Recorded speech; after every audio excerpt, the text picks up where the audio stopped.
Welcome to USA Global TV and Radio, where our mission is to provide education, entertainment, hope, and inspiration.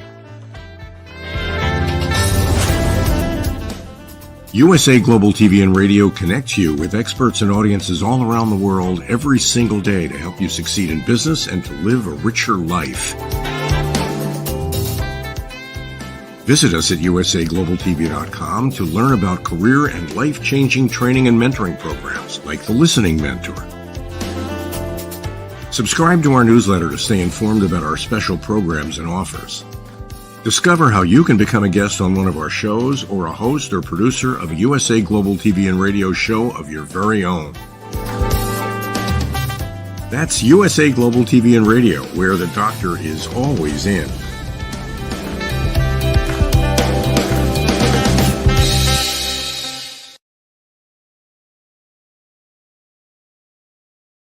Greetings and welcome to USA Global TV and Radio. I'm Dr. JACALYN Kerbeck, and our show today is presenting pet psychic AMINAH. And you know how much I love to present her.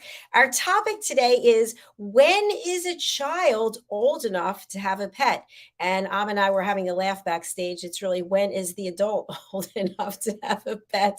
We're going to be talking about that. And also, we've gotten a number of people who've reached out to say they'd like to come on the show with their pet. So let's talk to pet psychic AMINAH and see how she feels about it. I now, drum roll, I present pet psychic AMINAH. Ta-da!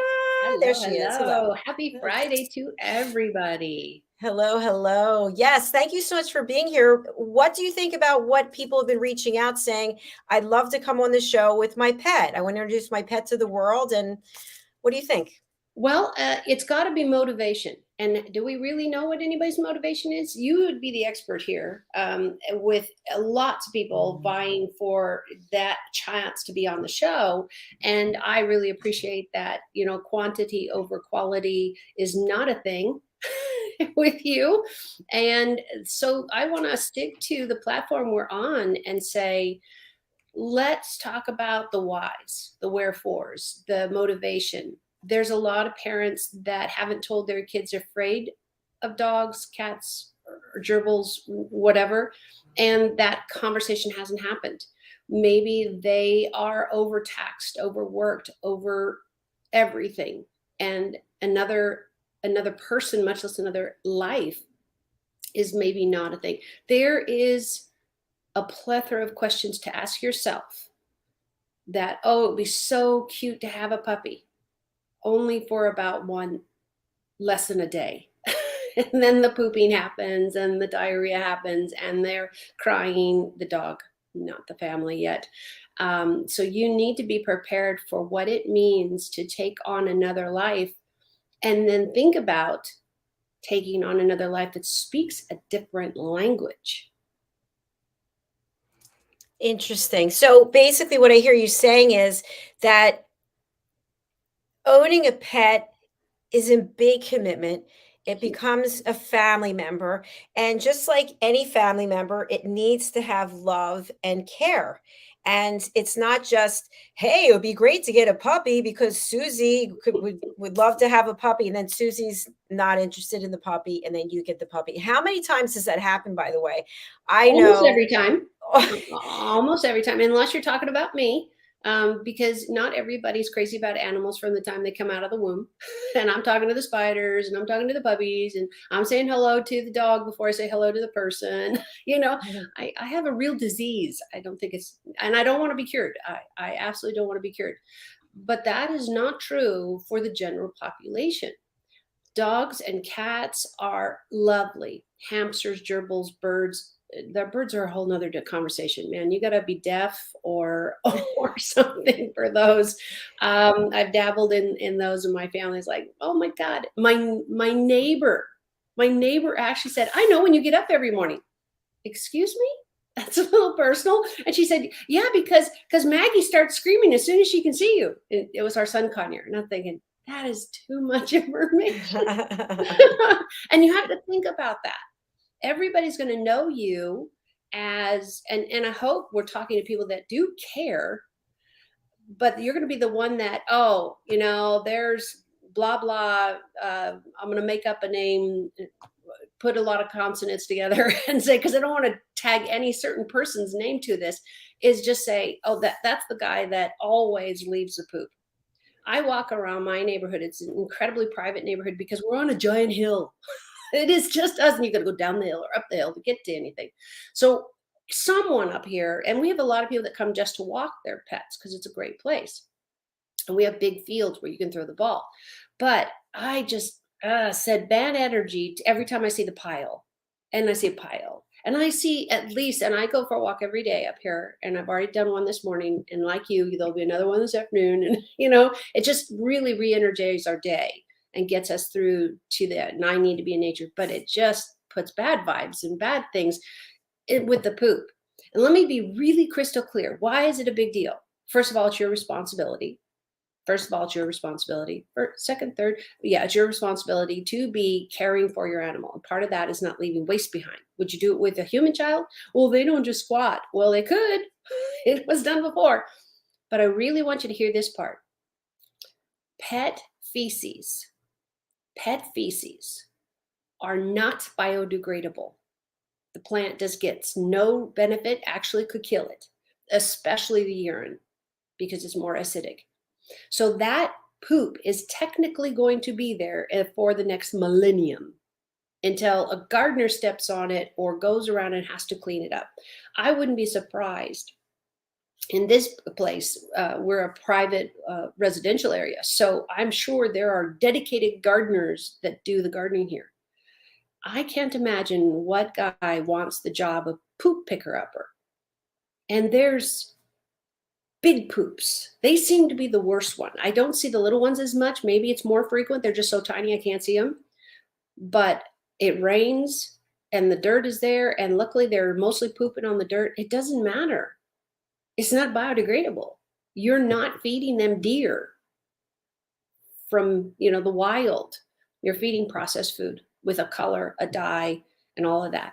So it is your responsibility to not only have a dog that is capable of being in public. Otherwise, you go hiking in the hills. That's okay. If you have an animal that's very skittish around people, then you don't come to a neighborhood or any neighborhood where there's people and that animal is afraid. That's a whole different conversation on training. But remember, cat, dog feces, and probably any pet that is being given store-bought food, which most pets are, will not survive in the wild. And that's the same if you throw a goldfish in the water, in a pond or a lake or something like that. He'll either be food or, Dr. JACALYN, do you know what a piranha is? Does everybody know what a piranha is? Man eating, child eating. Yeah. People have actually decided they weren't good pets. Duh. I don't know. Hello. Yes, the phone's for you. Pick it up. Exactly. Please. Oh, it's cordless. No wonder that's why they're doing it. And they throw them out there and you should see what happens to lakes and ponds and big bodies of water that don't have fresh water coming in all the time. And somebody says, oh, I can't deal with it. I'm just going to throw it in here. It completely decimates every living life in there. And you go, well, wait a minute. They don't eat plants.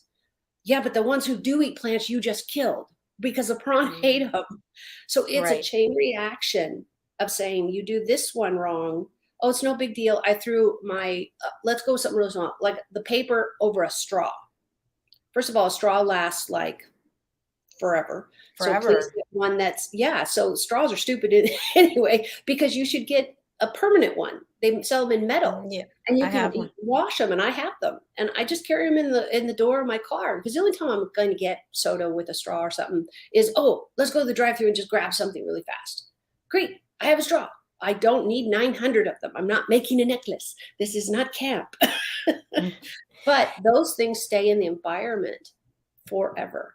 Dog and cat, any domesticated animal not eating raw food, because you can do that. You can do that. That's not the question on the table. Will be non-biodegradable. And if you don't care, then I hope you live long enough to be around the world that you're leaving behind. that you're leaving in front of you now. Because every day in the news, what do we hear? Global warming, global warming, global warming, global, and all of these things. And we got here, and you might think it's a small thing to leave your dog poop on the side or not clean up your cat. He covered it. It's under the dirt. Who's going to know? Well, the next person who moves some of the dirt. And I can't tell you how many times park people talk about how much feces are in a playground. Sand. Come on, you sick to your stomach yet? I've got a lot of tips on this. And that's because the cats are running around. Yeah. They want the sand. The dogs don't care where they go. They're just going to go anywhere. In the bushes, they prefer, but they're still going to go anywhere. If you don't give them a place, they'll go on the street because they got to go. A cat will pick the sandbox. And there are a million types of, overstated, of course, not a true million, types of diseases you can get from feces, anybody's feces. So can you imagine if your children are thinking they're safe in a park that's clean, there's no graffiti, it's really safe here, and then your cat, daughter, son's digging in the sand and they come up with poop. Yeah. It's not safe. It doesn't safe. dry up and get better. Well, Pet Psychic, I'm going to think about this because I know that this has definitely happened before. A person is looking for a new home. Mm-hmm. And they see this home and all of a sudden there's this fenced in yard and they go out and they're like, yeah, I guess they have dogs or a dog because they just let the dog go to the bathroom in the fenced in space and never went out to pick it up, thinking that I don't know what is going to happen. Maybe what they're thinking is that the sun's going to shine down and it's going to break it up. I don't know. There is I know one better. There is a poop fairy. It could be sun, it could be water, it could be the grass that you no longer have, because if you've experienced any range of animals, rabbits are the worst almost in the acidic content of their urine alone. Rabbits literally can burn the metal on their cage because they tend to pick one space that they like to go to the bathroom, and you give them a box and they have a box. But some can get to the fence, get to the caging. It literally will rust that stuff off. It's incredible. You don't know that? Are we all scientists? We're going to go, okay, what's the pH of this one? You don't care to even go and pick up after your own dog who lives in that yard, who would never defecate where they sleep. Never. That's not how animals live. That's not how they function. Now, why is it okay because we're going to get this question. Somebody's thinking right now, well, the coyotes do it and the dogs do, wild dogs do it because there are wild dogs that are actually supposed to be out there. And all of these animals they're going to list or anything like a cat, you've got your squirrels and everybody, they're all pooping in the woods. But what are they eating in the woods? Natural bugs. Squirrels that haven't been chemically treated. All of these things are supposed to be there. So if you're eating what is living off the area, you're eating plants, vegetables, meat, fruit, whatever you're all eating in the same space, then your body is still able to process a feces that is supposed to be there because you already, digested it for the ground. And therefore it becomes soil. What is manure? Manure is cattle feces who are herbivores. They eat plants, not animals. You don't use carnivore poop on plants. That doesn't have any nutritious value. But herbivores are different. If you're going to take turtle poop or cat poop, it would be totally different. Cats are strictly carnivores. Turtles are strictly vegetarians. Their poops are going to be completely different. So please think about it next time. It's so easy. I am horribly cheap. Not too scariness. My family might think it's scary.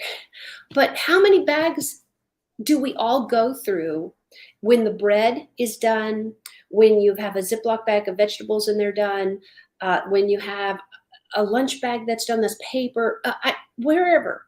I literally keep those because our cats are indoors. And instead of buying specific lined litter bags, I use those because they're already going to go in the trash.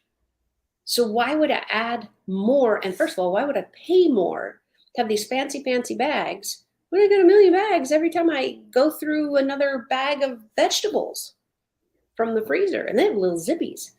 So there's ways you can do things, save money, be conscientious of the world you live in. If you can do a multi-use, why not? Why not? I do have a question for you. Absolutely. I started watching the series called Alone. Mm-hmm. It's a Netflix series, not a paid spokesperson. And I just started watching it. One thing that I saw last night I thought was very interesting is that one of the contestants who's out in the wilderness alone came upon bear feces. And in the feces, he actually saw berries and little worms. And my understanding was, because I could not watch it at this point, is that he could eat that because it was in the bear feces, because the bear's living off the land. Is that true? I'm not going to say I'm any expert on bear feces trying, but I think what the scientist in me says the overall take is it's already pre-digested. So the problems with digestion would be removed, but you're also getting very little calories and or nutrition because the bear's body's already taken it. So I'm not sure where the upside, if you were starving, man, go chew on a tree. I don't know how your teeth are going to handle it where it's not the way they're built. Have you seen a beaver? I have. They are very different teeth, very, very different teeth, and they're meant to take trees down. So starvation is a different conversation. You're going to eat the bugs. You're going to eat this. You're going to eat that. Bears are going to digest completely differently. I don't know you. I haven't hibernated lately. Might have thought No hibernation going on here. But it brings me to another topic that I've thought of you immediately. We had a show this week on aquaculture.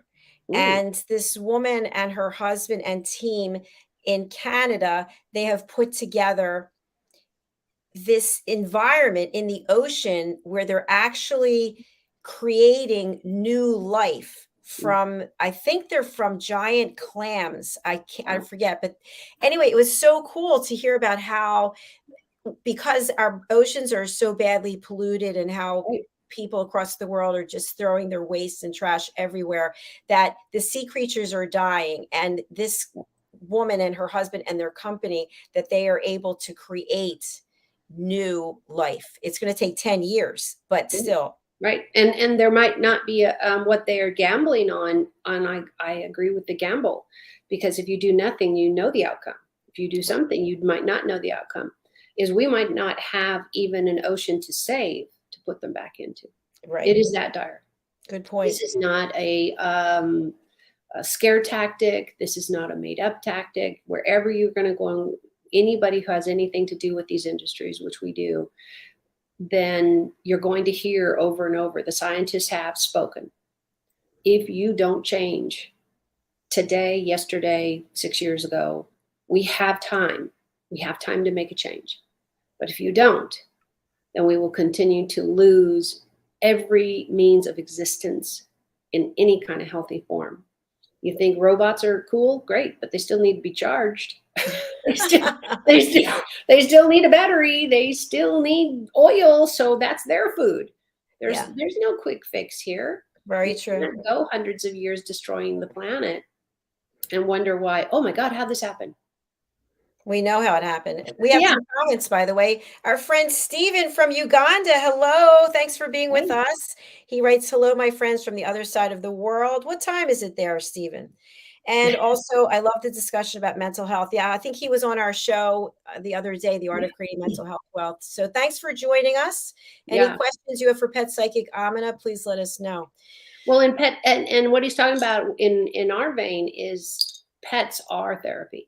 They are licensed therapy animals now, and I've actually seen somebody get licensed for a snake. So I can't imagine how you carry that around, because it was a big one.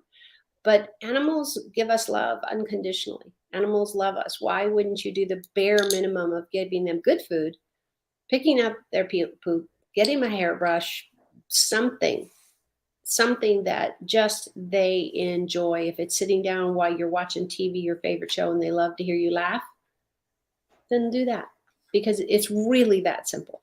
It's really that simple.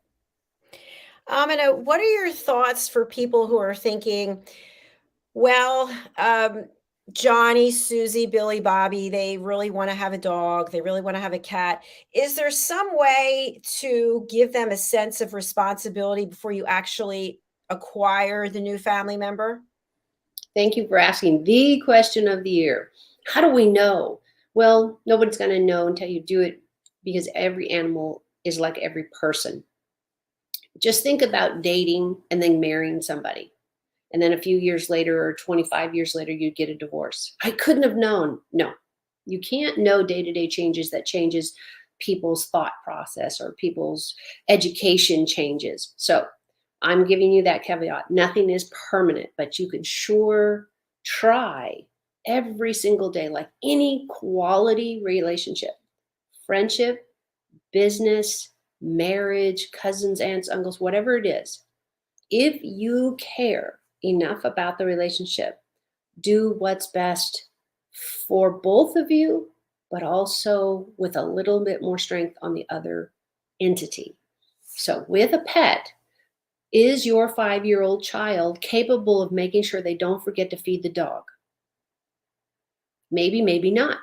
But wouldn't it be great if you took your 5-year-old and you made a chart on the wall and you had stickers?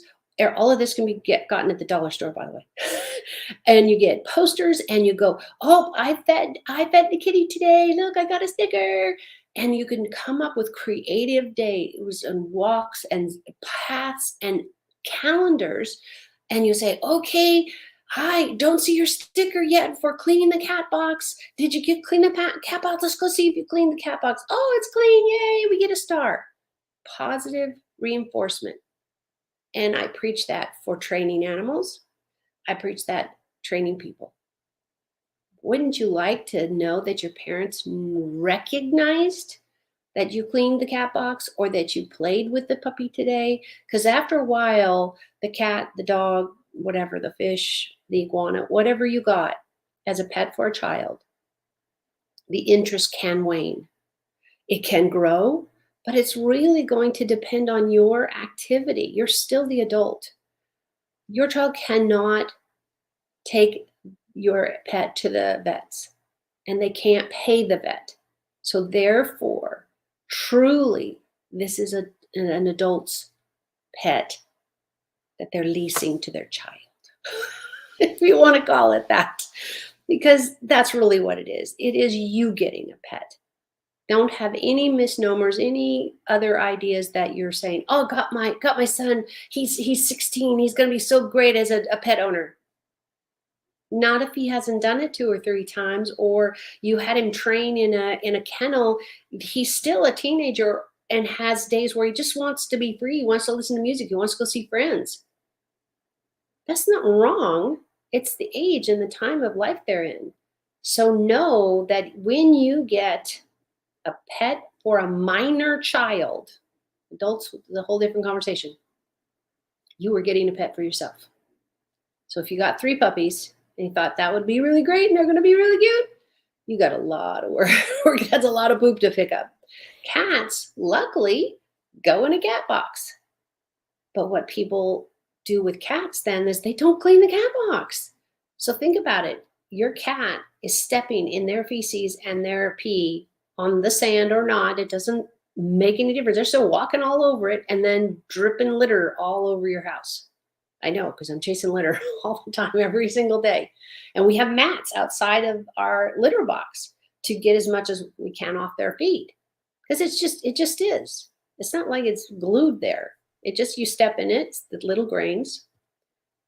Do you think your child should be or can cognitively take the responsibility every day to clean the cat box? Is your child compassionate enough and understands when the cat or the dog drops his ears, especially for an animal that has ears that are erect? This means something. Find out what it means with your pet. It can be anger, sad, mad, happy, whatever. It can be listening to you. That's usually a tip of the ear. Goes back and forth, listening. What is going on? Do not leave a child alone with a pet. Almost ever. And this is anybody 15 and down. Because you should have the ability to supervise, know that they're loving, know that they don't think it's fun to pull their whiskers off or pull their ear, or, oh my gosh, I can't tell you how many times I've seen or heard a conversation about, how do I get them to stop pulling their tail? For me, it's making it personal. Would you like me to pull your hair every time you walk by me? No, why would you do that? Well, that's what's pulling the dog or the cat's tail. I have actually seen a cat that got its tail pulled so often that it finally came out of the socket and they couldn't heal it. That cat, for the rest of its life, dragged his tail around. And the tail is part of their rudder. Think of a boat. Think of an oar. Think of all of the directions, how a boat makes its corrections on directions. A cat and a dog, it can be their tail. There are tailless kinds. That's a different conversation. But that's what the tail was put there, so they can have balance. And is your child ready for this? There's the question. I have a question for you about that question, which is, what if you have your child start off with a little hermit crab or a little turtle or something that's in a cage? Can that be a good experience and then they graduate to our furry four-legged friends? On the outside, it sounds like a really great fix, but I cannot tell you, I don't even have enough fingers and toes to tell you how many pets have died of neglect, because it's so easy just to ignore the pet in the cage. Oh, they're in the cage. Oh, they're in the cage. I showed rabbits. I had rabbits in 4-H, which is an animal program, and many other things with public speaking. And my rabbits were outside. So I had to make a point to be there. And you know me, I was out there every day, every moment I could. And now they were show animals, so they had to be handled all the time. So they'd be gentle and be easy, so I could turn them over for the judge and I'd show him his feet for the judge and that type of stuff. I had to be really good at that. And I started doing that, I think I was around 10 or 11 when I started doing that. So outside, and who my family was, and the cage was just literally outside the garage door. So it was very easy for everybody to have access to me and my mom know where I was. But if you don't do the basics, if you don't watch how all the other things are, it's not going to go well. A child needs supervision. Best way to do that, go to the shelters. See if they'll let you volunteer, meaning you and your child, because your child's too young to go alone. And a lot of parents will think, well, I don't have time for that. Then you don't have time for a pet. Be fair to yourself. If you're working full time and you're a single parent, or you're not a single parent, but you're whatever, all the demands on your time that are really essential because it pays for your life and your house and your car or whatever, then maybe a pet at this point isn't it. When your child, I think it starts usually around 11, check with your shelters. They are the ones that'll have these rules. And sometimes at that young age, if the parent comes with, they can volunteer at the shelters and they can pet all the ones they want. And what we used to do when I was a kid, and Dr. Jackson, you probably remember this, is go to the pet store. We had a pet store only, 12, 15 blocks from my house. Yes, I lived there. I lived there because I couldn't have any of the others. I'm the youngest of 5. My mom was really, really busy. So she was like, no, we're not doing any of that. But I got into a program, it's called 4-H. And that had an animal component. And I was too young for a lot of it, but I wasn't when I was 10, 11, I was able to get a rabbit. And then I showed that I could take care of it, and I held and hugged him all the time, but I showed it. I went to shows, 4-H shows, and showed it. And that created a gentle hand, meaning I can touch them gently. and still get them to do what I need. And or with a rabbit, we were showing them. So I had to do it upside down. I had to splay their toes. So I needed to have trust with the animal I was working in, that I wasn't going to drop her, because I had to turn her upside down on her back. It's really a vulnerable place. Remember, a rabbit is a prey animal. Everybody wants to eat them. Everybody wants to eat them. So you need to be gentle and understand what pet you're looking at. What are their proclivities? What might they do because of their genetic makeup? And what will happen when you become that pet owner that can get your bird to sit on your shoulder all day and talk to you? Whatever that relationship is, you have to earn it. This isn't something you buy and say, all kitties will love you. All puppies are fabulous. They're all fabulous, yes. But are they fabulous for your family, for your child? If you're looking to change a behavior with your child and think getting a pet is worth doing, just know you need to be there for the first 6 months every day. Every day. Because it should be both of you training. So the animal respects both of you, and it can be a hierarchy, because there's always an alpha. If you're talking dog packs, there's one, but there's a beta and an omega, and there's the whole pack, and you should be a part of that. And if your child is not going to be mature enough, old enough, or wise enough to do that, you still are going to have to participate. You're already going to pay the bill for the food and the vets. So it sounds to me, what I suggested is not a great idea. The better idea is to go to a shelter and see if your child can volunteer. Now, do they have sort of a daycare program where you could take the pet with you for a couple of days and then bring them back? How does I that haven't work? heard that, because first of all, you're doing a few things. You're risking disease because you don't know what the shelter doesn't know what's in their household, nor do you know what the shelter's been exposed to. And they can't know that until they have an outbreak. So the worst thing is you bring home an animal that has a contagious disease, and your other dog, cat, lion, person, whatever, there are zoonoses that can travel from people to animals and vice versa. So it's better to get involved in a program like 4-H, who has clubs and leaders to get them introduced to a rabbit and into the program, and talking about, what does a rabbit need? What does a dog need? What does a cat need? All of these programs, YMCA, check your local YMCA, see what they're doing. There's always some need.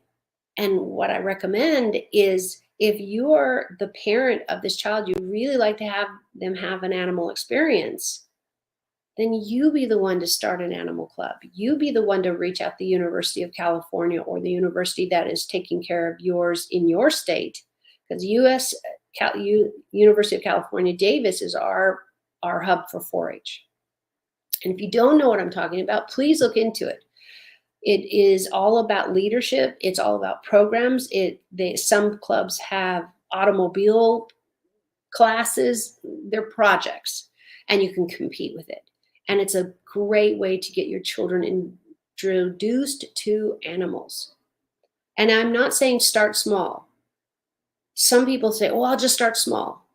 Well, that's like a hamster, or a rat is amazing. They are so smart. They're going to figure you out. They're going to figure you out. So if you have any weaknesses, like you forget to close the cage and they run around, they're highly intelligent. They're super, super amazing pets. I would not recommend a mouse. Too small, too easy to lose, too fast.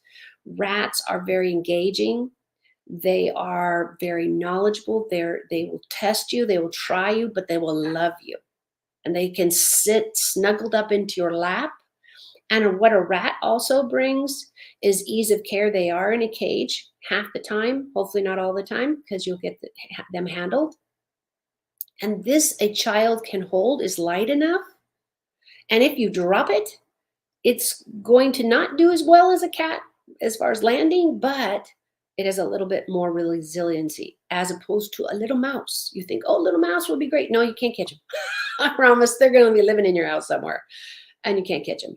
I have a question for you. Does Absolutely. a mouse grow up to be a rat, or are they two separate Two things? separate species. Okay. They're saying, same, it would be saying, I want to get a Pomeranian or I want to get a German Shepherd. Pomeranians are so cute, by the way. I know, but Love mice them. are so cute, but they're fast and they're gone. So's the Pomeranian. You put that one down. Especially if it doesn't like the groomer. Most groomers are so fabulous. They all love them. But do you see the difference? It's a perfect question. Yeah. Perfect answer. Rat, mouse. Pomeranian, German Shepherd. Personally, guess what I would choose for a child? A rat. No. Oh. A shepherd. Oh. It is a pack animal. It wants to be with you because you're going to be a part of their pack. Hopefully you're the leader. I'd hopefully be the adult, not the child, but it can grow to that where you can hand that off and you back out of the relationship as your child steps in. It's a wonderful teaching tool because first you learn compassion. And how many of us really need to have a dose of learning compassion any day, out or in, having a bad day? And guess what? That animal comes up to you as soon as you get home from school, work, that hard job, an argument with your best friend, and they don't care. They don't care if you haven't showered in a week. They don't care. They just want a hug and a pet and greeted. They're thrilled to see you.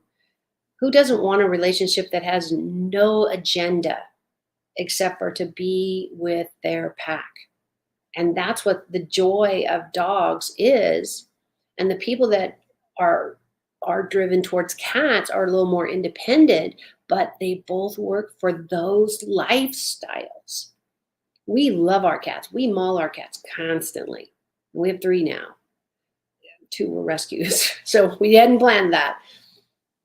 But every time we come home, they're so used to us. The first thing we all do besides put our bag down and come into the living room is we mug the cats. And so they're used to that. They're used to getting loved and loved and loved. A shepherd, a dog of any breed is going to expect time with you because they're a pack animal. So if you need a little bit more autonomy, check out a cat. If you want about 50 years of a life together, look into parrots. They're very loud, but they're very loving.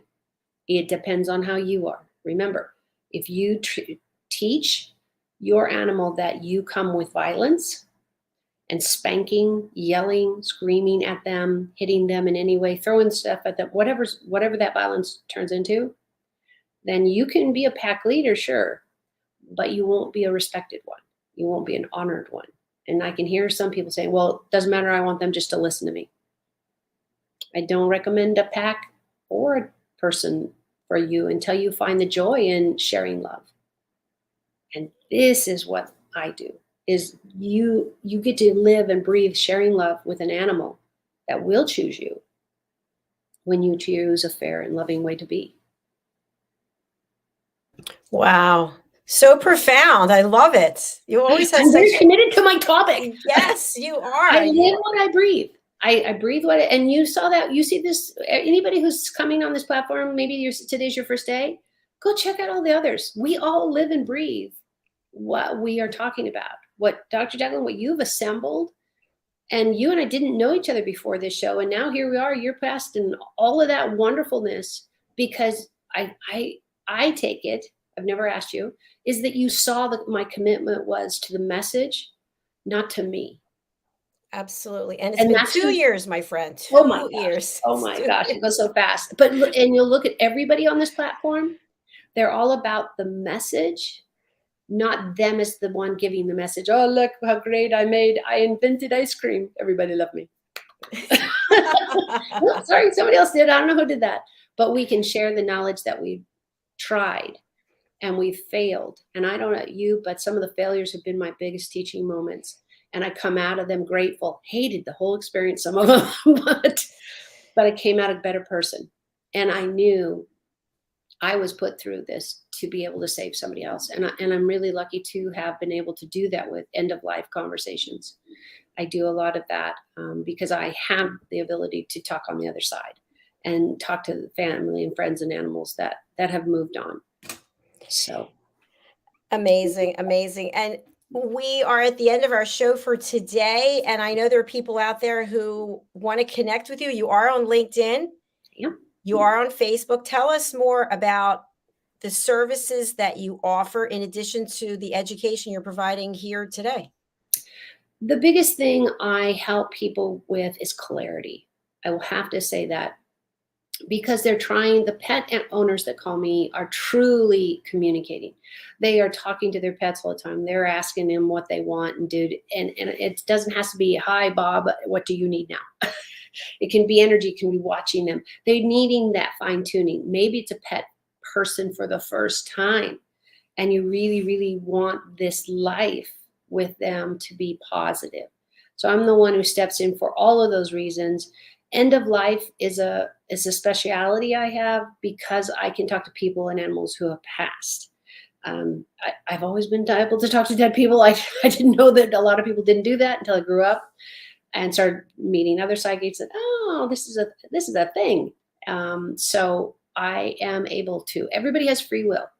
You have free will to ask for my advice. You have free will to communicate, and the people on the other side, the animals on the other side, have the same right. I can be turned down. You can be turned down. And usually what I get told is, it is not in your best interest to know. And that might frustrate a lot of people, but we don't need to know everything. And I can't make it up. I refuse. That is a professional place I won't go, is just making it up. And I'll say, yeah, I'm being refused that question. And usually we can get around to the owner figuring out why that information would be detrimental to know. So I hope I can help everybody. And I'm not the psychic for everybody, but I hope I'm the trainer for a lot of people, because I can bring both. All right. Thank you so much. Another great episode. Yay! Again, please do reach out to AMINAH. That's why she's here. It's not like she doesn't have anything else she can do. Reach out to her on LinkedIn, on Facebook. And we look forward to thanking, by the way, our friend Stephen in Uganda. We love when we hear from people. I always hear from people. It's so crazy. I was watching the show. Why don't you let us know? Let us know you're watching the show. We're not mind readers. We're glad you're watching the show. Thank God. Could you imagine mind reading? It's a full-time job. Anyway, we'll be back next week. This is our last show for today. And I wish everybody a beautiful weekend, whether it's Friday or Saturday, wherever you are in the world. Please take care of yourselves. Remember, if you're thinking about getting a pet for your child, watch the show from the very beginning and really give it a lot of consideration, because it is a potential family member. Exactly. And if they need help, that is something I can help with. So, and I don't need to be there physically. We're talking about energy and what the dog's like, because a lot of people have picked it out and said, oh, this is the right one. I'm going to have other questions for you. So let me know if I can help. All right. Thank you again. Thanks, everyone. We'll see you next week. Bye.